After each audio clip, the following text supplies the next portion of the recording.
Uno Intente. Back in 2019, a user named Raul made a disturbing post that would go on to be shared over 20,000 times and received tens of thousands of likes and reactions. The post was originally made in Spanish, so you'll have to bear with me if the translation isn't perfect, but hopefully you'll get the main idea. The post was titled Uno Intente, which translates from Spanish to smart ad, and it read something super strange. Just happened to me, I was watching YouTube videos on my smart TV when suddenly an ad appeared, as usually happens on YouTube. I was about to skip it when I suddenly saw this ad lasted more than 5 hours. I was really surprised and told my dad to come so he could see how long it lasted. I took a picture while I waited for my dad to arrive. The girl in the ad kept on talking, and when my dad arrived, she turned her gaze toward him. Even my dad jokingly said that she was watching him. My dad and I stood in front of the TV. The girl fell silent, and we felt like she was looking at both of us. We kept thinking it was imp for her to see us. It wasn't a video call or anything like that, it was just a simple YouTube ad. It was simply impossible for her to see us. We laughed at how silly it all sounded. The girl kept on talking, but suddenly she got closer to the screen and we started to feel a bit scared and uncomfortable. My dad wanted to test if she was watching us, so he said the word Changa a few times, and that's when the unthinkable happened. The Asian girl said Changa. At that moment, we got scared, and I looked for the remote to skip the ad. My dad and I decided that we were very tired. It had been a long and tiring day, but we still couldn't ignore what had happened. So we turned off the TV. My questions are, what the heck just happened? Do TVs have cameras? If so, then I think it's possible for them to watch you. And lastly, was YouTube hacked? This incident scared both my dad and me. If anyone has gone through something like this, I'd like to hear your story. This was mine, although the original post has since been deleted. It's been reposted a few times by Mexican broadcasting networks on Facebook, which has allowed a few YouTubers and Redditors to keep the story alive for 5 years, as of the uploading of this video.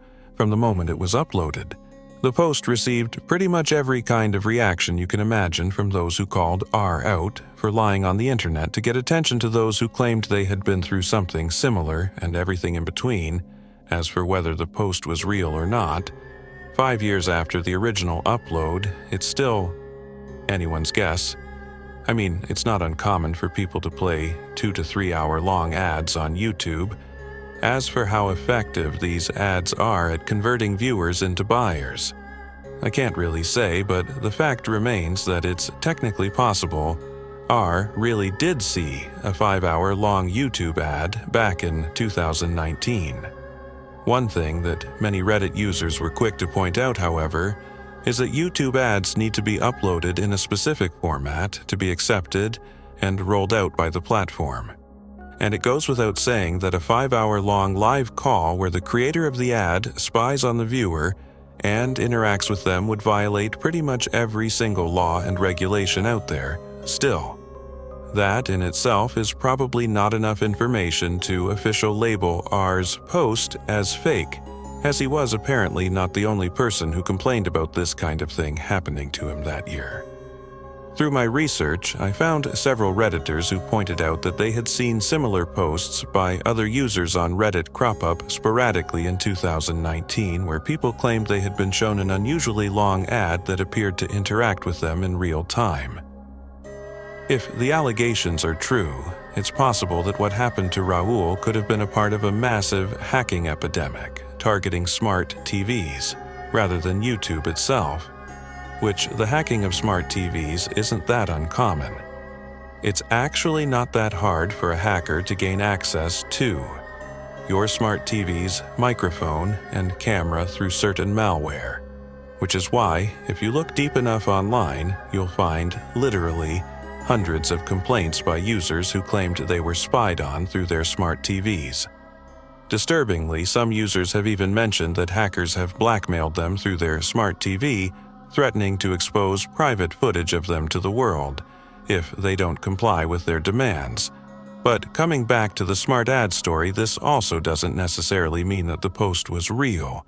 And to this day, hundreds of Redditors have assumed that R was probably just straight up lying for clicks and attention. Unfortunately, because the post and so many of the original comments have been deleted, we'll likely never know to what Portishead is a trip-hop. Thrift store discoveries. Thrift stores have certain guidelines and rules regarding the kinds of items they can receive from donors. This helps prevent the stores from getting filled with damaged, unusable, or illegal items. And most of the time, the screening process is pretty effective. However, due to the large volume of donations that many stores receive, it's often impossible to keep track of absolutely everything that comes in. As a result, buyers oftentimes end up finding all kinds of unexpected items in thrift stores, ranging from the cool and unlikely to the jarring and extremely disturbing. An example of this is this image that was allegedly found in a photo album at a Goodwill in Washington. The image originally started gaining attention in the online forum Reddit when it was uploaded by a woman who claimed that it was originally posted on a true crime Facebook group. The woman who uploaded it to Facebook allegedly deleted it after people started spamming her inbox with questions about the jarring image. The image in question shows two men in a small creek with their hands bound behind their backs. Disturbingly, one of them is face down in the water, while the other one sits upright in the foreground. The shadow of what looks like a man holding a weapon can be seen according to the Reddit post. The woman who uploaded it to Facebook knew someone who had bought a photo album at a Goodwill in Washington. The album was allegedly empty, except for this one photo. Immediately after it was posted to Reddit, people started speculating and coming up with possible explanations for the image. One of the initial theories that gained a lot of traction online was that the image could have been a part of a low-budget horror or crime film. Others speculated that the image shows some kind of military training or fraternity hazing ritual. It's also possible that the image shows a real crime scene, where someone might have inducted two men, thrown them in the river, and handcuffs and held them at gunpoint. The fact that this was never confirmed makes the image all the more creepy, and people have continued searching for explanations to this day in my research. I found that this isn't the only unexpected picture that's been found in thrift stores in the past couple of decades. As it turns out, cursed thrift store finds are almost an entire genre of their own in several online communities, with people uploading images of the strange, cool, and unlikely objects they found in random thrift stores all over the internet every day. In January 2023, a TikTok user by the name of JC uploaded a video with the caption, "When I bought a camera at Goodwill in Arizona," and found a SIM card in it that had photos of my dad who lives in Idaho in the second part of the video. The user shows her laptop screen where she downloaded the photos from the camera. One of the blurry images featured in the TikTok, which appears to have been taken from below, shows the uploader dad with a smirk on his face in the caption. Jai claimed that as soon as she saw the picture, she was so caught off guard that she immediately called her dad. Although thousands of TikTok users asked her for an update, she never explained where the image came from, or how the camera ended up in Arizona if her dad lives in Idaho. Although it might seem like a 1 in a million chance to find a picture like this in a SIM card, it turns out that the occurrence of these coincidences is actually pretty common in JC's TikTok. Several people jumped in the comments to talk about the time something similar had happened to them. One user commented, "One time, my grandma found a wedding album at the thrift store and it had pics of me and my mom. Because we attended, another user commented, I work at a thrift store. I found a ripped up old Christmas photo of my aunt's family on a shelf in a pile one day. They don't live in the same town." The further I went down the rabbit hole, the more disturbing the thrift shop finds seemed to get, with some of them being incredibly creepy. In September 2023, Goodwill employees at a store in Goodyear, Arizona, were sorting through a donations box when they came across a real human skull after reporting the incident to the police. And investigation was launched to determine if it was a part of some sort of crime. Fortunately, police determined that the person had died of natural causes, though this obviously doesn't explain how the skull even got into the donations box, and the investigation is still ongoing. Creepy thrift store finds have become increasingly popular since the birth of online forums, and it's likely that many of the mysteries surrounding these strange and often terrifying pictures and objects will never be solved.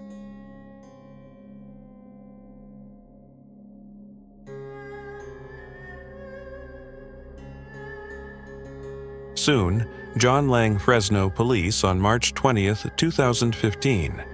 A YouTube channel by the name Lang Marine uploaded a 3.5-minute video titled Fresno Le Harassment Ford Crew Cab that stalked me in my residence. Numerous times, the video showed the same vehicle driving past the camera twice in 3 minutes. The uploader was a 51-year-old former Marine named John Lang, living in Fresno, California. The video footage came from a security camera he had installed outside his home, and in the description of this video he provided much-needed context behind the oddly disturbing encounter. According to Lang, he was critical of the way Fresno PD and Fresno Fire utilized their budgets online, so now they were stalking and harassing him in retaliation. And the Ford truck in the video belonged to either the Fresno Police Department or the Sheriff's Office. The next day, he posted another video of a man walking his dog outside his home. The video showed the dog and his owner stopping outside Lang's home for a few seconds and moving on nothing too unusual. However, Lang claimed that the person in the video was a plain-clothed police officer who was conditioning Lang's dog so that it wouldn't attack. If the same officer broke into his home later over the next 10 or so months, Lang continued posting videos of shady activity captured by a security camera, like a guy in plain clothes coming up to his home, taking a look and walking away immediately, or a police truck stopping outside his home for a few seconds and then driving away. However, the most disturbing of these videos showed a mysterious black van stopping outside his home, filming it with a massive camera for about 30 seconds, and quickly driving away. Lang claimed that the device in their hand was a thermal imaging sensor, and they were trying to determine whether or not he was home. By January of 2016, Lang was fully convinced that the Fresno police were planning an assassination on the 16th of January. He posted a video about a cleaning company van parked outside his home. In the description of the video he wrote, "If I turn up missing or dead tomorrow. Remember this van? I think I seen a couple of guys sneak out the side door and into the building when it was parked in the carport this afternoon. I've been causing the city of Fresno a lot of problems recently, which I now regret." Unfortunately, this would be the last video Lang would post on YouTube, because just a few days later, firemen found him dead inside a burning home with multiple stab wounds on his body. This was sad news for people who were following the story. However, this was only the beginning of a much bigger conspiracy. You see, when the news of his death initially broke, the reports stated that he had a few stab wounds on his upper back as well. If this were true, it would validate all of Lang's worries about getting assassinated. This would also put the Fresno PD as the #1 suspect for his murder. However, when the Fresno coroner released Lang's autopsy report and only mentioned 3 self-inflicted stab wounds on his chest, and there was no mention of any stab wounds on his back, was the earlier report a mistake, or were the Fresno police trying to hide their crime? This inconsistency led to tons of backlash and even a petition to reopen his case, but it remained closed to this day. The John Lang case sits as a mystery. Was he actually getting stalked, or was he just severely mentally ill and paranoid from my research? The answer seems to be a mix of both. First and foremost, it's worth mentioning that the Fresno police are well known for being ripe with corruption. A Reddit user mentioned a story he knew about the PD, stating, my friend's dad was FPD for decades, and Jerry Dyer showed up with some officers and threatened him back in the late 90s, so it wouldn't surprise me if the cops were intimidating this dude. So, did the Fresno PD retaliate against Lang? Maybe what's more likely is that Lang was getting more paranoid and losing his mind over time. From what I can see, the man walking his dog is doing just that. Walking his dog and claiming that he was somehow conditioning Lang's dog in just a couple of seconds is pretty out there. Even the suspicious van can be explained quite easily, since the device shown in the video was just a film camera on a gimbal, not some high-tech thermal imaging sensor. And as for why they were shooting like that from a vehicle, they were likely indie filmmakers who just didn't have the proper permissions from the city. However, all of this is just conjecture on my part. The real evidence that proves Lang's deteriorating mental state is the fact that he turned off the cameras he had in his home a day before the incident.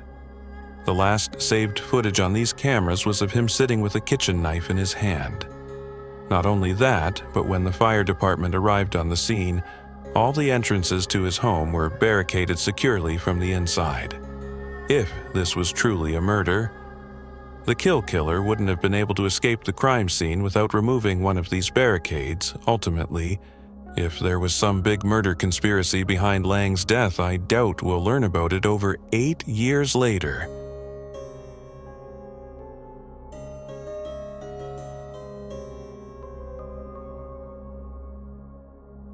The disappearance of Dublin, Wisconsin. If you've ever gone digging around for internet rabbit holes, you might have heard of a town called Doand, Wisconsin. If the name sounds unfamiliar, Doand is described by users in online forums and groups as a small town in Wisconsin that housed hundreds of military families in the previous century. And it's often mentioned that the town was made for the sole purpose of building Project Sanguine Project. Sanguine was a U.S. Navy project proposed in 1968 to improve communications with submerged submarines using extremely low-frequency radio waves. The initially proposed system for Project Sanguine, which was meant to survive a full-fledged nuclear attack, would have required a giant antenna consisting of 6,000 miles of buried cables in a rectangular grid covering 2/5 of the state of Wisconsin. Although this system was never implemented because of protests from residents of neighboring towns, several sources claimed that a smaller modified system was built in Dand in the 70s. At first, the story of Duelin might not sound like anything out of the ordinary, except for one detail.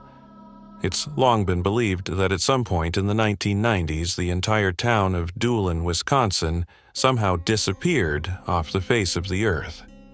Strangely, Duelin doesn't appear on any maps, and if you look up information on the town today, you won't find any official reports about its history, which is incredibly strange, considering that over the years, a huge number of internet users have claimed to have relatives who used to live in the town. For example, a user named Jamie Ivanov posted the following account of the rural town on Reddit. I just learned of all the noise surrounding Doveland, and I think I can add some insight. Doveland was a small town in Wisconsin that housed a lot of military families. My father lived there for a year or two and spoke of it occasionally. The main thing I remember is that it had to do with Project Sanguine in the early 60s. I don't think it was X-Files type stuff, but the town was destroyed after an incident. I thought they were digging up a ton of land for something, and they flooded the town or something. But this is a rehashed second-hand memory from years ago in several online forums, websites, and groups. People have also uploaded pictures of shirts, mugs, and other souvenirs from the town. One particular post on the obscure urban legends Wikia page even features a photo that was supposedly recovered from Doand, Wisconsin. The image in question shows a middle-aged waiter sitting next to a young woman who puts her arm around him as they both smile at the camera. On the right-hand side, a young kid can also be seen sitting across the table from them. Although the image has been reposted in many online forums and groups, there seems to be no evidence at all that suggests the picture was actually taken at a restaurant in the allegedly vanished town in the past decade. Many people have also reported a digital ghost trace of Doveland in the form of Google search, autocorrect, and recommended search options, suggesting the term Doveland, Wisconsin. But mysteriously, the suggestion doesn't lead the user anywhere in particular, which is added to the mist surrounding the town. Throughout these past 2 decades, reports of vanished towns have been pretty common in the online mystery and horror community. But there's one thing in particular that makes Doolin stand out from other urban legends of towns that have disappeared off the face of the earth. Some of the most notorious vanished towns have been found to be part of different alternate reality games, or even online publicity campaigns for movies and video games. But from my research, nothing like this can be linked to Doolin, Wisconsin, and everything seems to indicate that this town never actually exists. In the earliest mention I was able to find of the town was in a 2015 Tumblr post, in which a user asked if anyone had ever heard of the small rural town of Dand, Wisconsin, after which the op discussed the main theories behind the phenomenon of the alleged vanished town. One of the more far-fetched theories that has gained traction in online forums is that Doolin did exist back in the day, but a freak accident that occurred during Project Sanguine somehow shifted the entire town into another dimension, or we shifted into a reality where the town never existed. Obviously, this is a bit of a stretch, but a more down-to-earth theory is that something did happen during Project Sanguine that turned the entire town of Doveland into an uninhabitable wasteland, forcing the military to cover up their mistake by evacuating the families that lived there and destroying the entire town. Many users seem to favor this theory, but the fact that most accounts of the town's existence have come from online users and not from people who actually live there, or from residents of neighboring towns, suggests that the whole thing might be an example of mass delusion, which brings us to a more realistic and widely accepted theory, although it's unlikely that a large number of users met in secret and agreed to spread lies about the town across various online platforms, just to mess with people. It is possible that Doolin, Wisconsin is an example of what social psychologists call the Mandela effect. The Mandela effect describes an eerie phenomenon whereby a large number of people collectively misremember events, historical facts, and other famous pop culture moments, such as when people misremember Ilsa L's line from Casablanca as "play it again." Sam in the movie, the real line is "play it once." Sam, but many people swear they remember it differently with all the memorabilia of Doolin that has emerged online in the past decade. It's possible that certain residents of Wisconsin associated the name of the town with another town they had visited, which could have led to the mass confusion that became apparent in various online forums.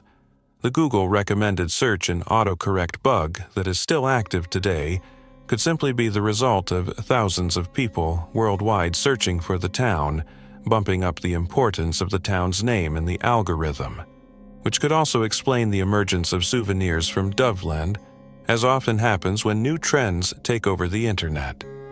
The rise of memorabilia from the fictitious town was most likely an attempt to make a few dollars by people who use bots to find trending topics in forums and automatically generate merchandise related to them.